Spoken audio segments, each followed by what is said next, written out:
Mas ele dá o troco.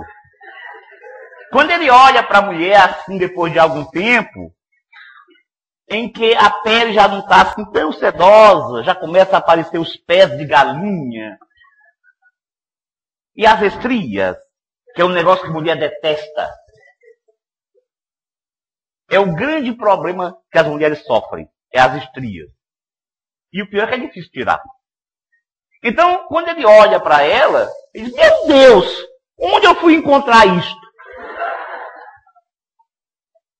Ele também se sente ludibriado. E ele fala, mas essa gatinha agora é uma onça. Então, os casamentos materiais, eles tendem a se acabar. Porque quando termina o motivo do casamento, no caso do corpo, essas alterações todas. No caso da parte financeira, quando já está tudo dividido, resolveu a questão. Enfim, quando se acaba o motivo material, se acaba a relação. Só que como a lei divina é perfeita, ainda diante dessas nossas problemáticas, dessas nossas incoerências, nós firmamos uma relação com aquela pessoa. Nós, no relacionamento, criamos vínculos. Costumeiramente, as separações tendem a ficar algo mal resolvido. Quando não ódios francos, mágoas guardadas.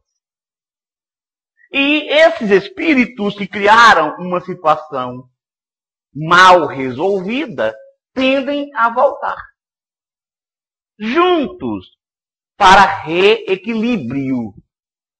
E aí surgem os casamentos expiatórios. Porque como ambos têm dificuldades de um para o outro, a lei os traz, os junta para que eles possam resolver a problemática. E é claro que a relação vai ser mais difícil.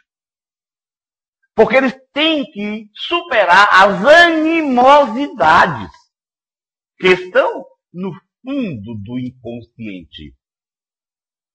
E você pergunta, mas como é que uma pessoa pode se ligar a outra assim com tanta animosidade?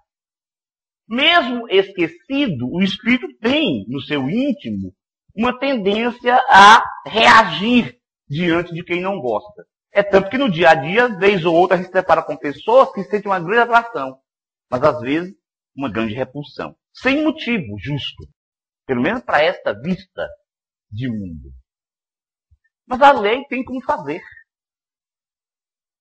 Nós, quando precisamos juntar as vidas, a lei cria alterações perispirituais que diante do encontro podem vir à tona imediatamente, podem ir se formando paulatinamente.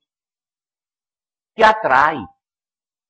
O contato de dois espíritos que têm compromisso nessa área faz com que modificações no perispírito hajam sobre o cérebro. Hoje tem uma teoria química da paixão, já de algum tempo. Os teóricos dizem o seguinte, que a paixão se caracteriza pela presença em grande quantidade, em grande atividade, de alguns neurotransmissores, substâncias químicas produzidas pelo cérebro, dentre as quais nós temos a noradrenalina, a dopamina e a feniletilamina. Então, os apaixonados têm uma efervescência de ação desses neurotransmissores em algumas regiões do cérebro. Isso faz com que ele tenha aquele comportamento nas nuvens, que está tudo certo. Ah, mas ele bebe. Ah, mas é só 2 dedinhos. Ah, olha, meu filho, essa mulher nem cozinhar sabe. Ah, mas eu não quero ela para ser cozinheiro mesmo, não. Eu é que vou fazer o almoço dela. Então, esse apaixonamento faz com que os dois se busquem.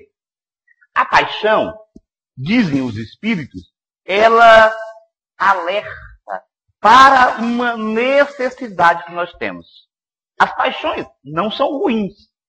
É a exploração do apaixonamento que vai dar problema. Mas a paixão em si é um chamamento. Faz parte do determinismo divino para que a gente sinta a necessidade de realização. Então, quando um se atraído pelo outro, se apaixonado, naturalmente vão se buscar e chegam ao casamento. Mas dizem os teóricos da química da paixão que esse apaixonamento dura em torno de 2 a 3 anos. Depois do que a pessoa cai na fase de realidade, onde o neurotransmissor mais utilizado nessas regiões vão ser as endorfinas, que dão assim uma serenidade. Esses 2, 3 anos de apaixonamento são bastante para que os dois criem laços importantes. Porque depois que eles caírem na fase da realidade, eles já têm uma história que permite a superação de obstáculos e dificuldades. Mas quando não se cria essa história, quando a preocupação é material, e a pessoa termina aquele encantamento da paixão, diz, puxa, onde é que eu estou? Onde eu vim parar?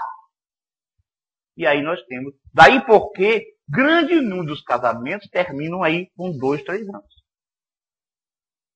Mas, além dos casamentos expiatórios, que são importantes para que aqueles dois resolvam a questão e desenvolvam afeto um pelo outro, nós temos os casamentos provacionais, que são aqueles em que pelo menos um dos cônjuges vem para demonstrar para ele a sua capacidade de tolerância, de compreensão, de sinceridade, de afeto.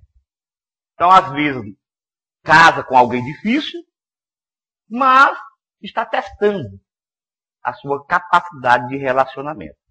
E tem os casamentos felizes, que são aqueles casamentos que acontecem entre espíritos afins, que já construíram laços afetivos, laços de amor, ao longo de múltiplas encarnações.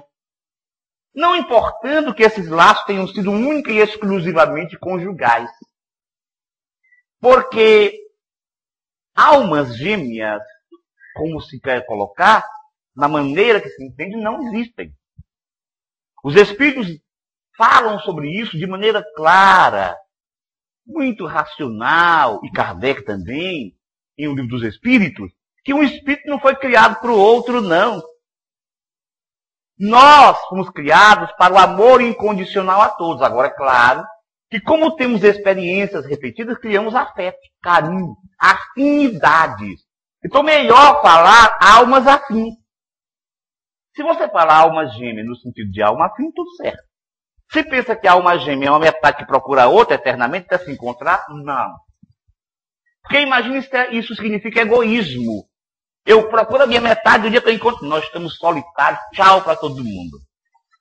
Não é esse o sentido da vida. O sentido é que nós possamos amar cada vez mais e amplamente a todos.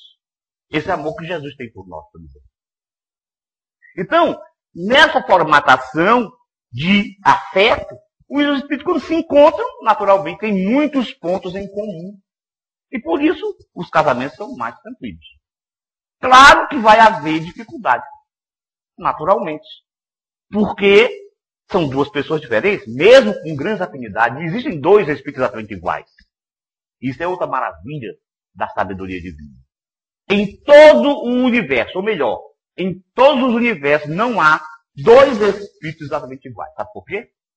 Porque nós temos o mesmo destino, a mesma origem, as mesmas oportunidades, mas temos um diferencial, que se chama livre-arbítrio. Livre-arbítrio que permite possamos caminhar de acordo com as nossas características.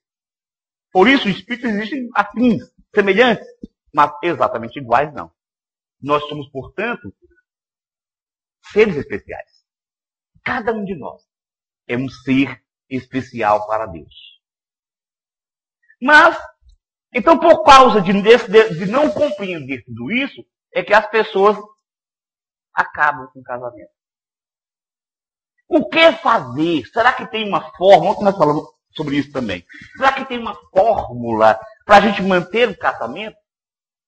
Essa é uma pergunta que é feita com frequência para quem tem casamento duradouro.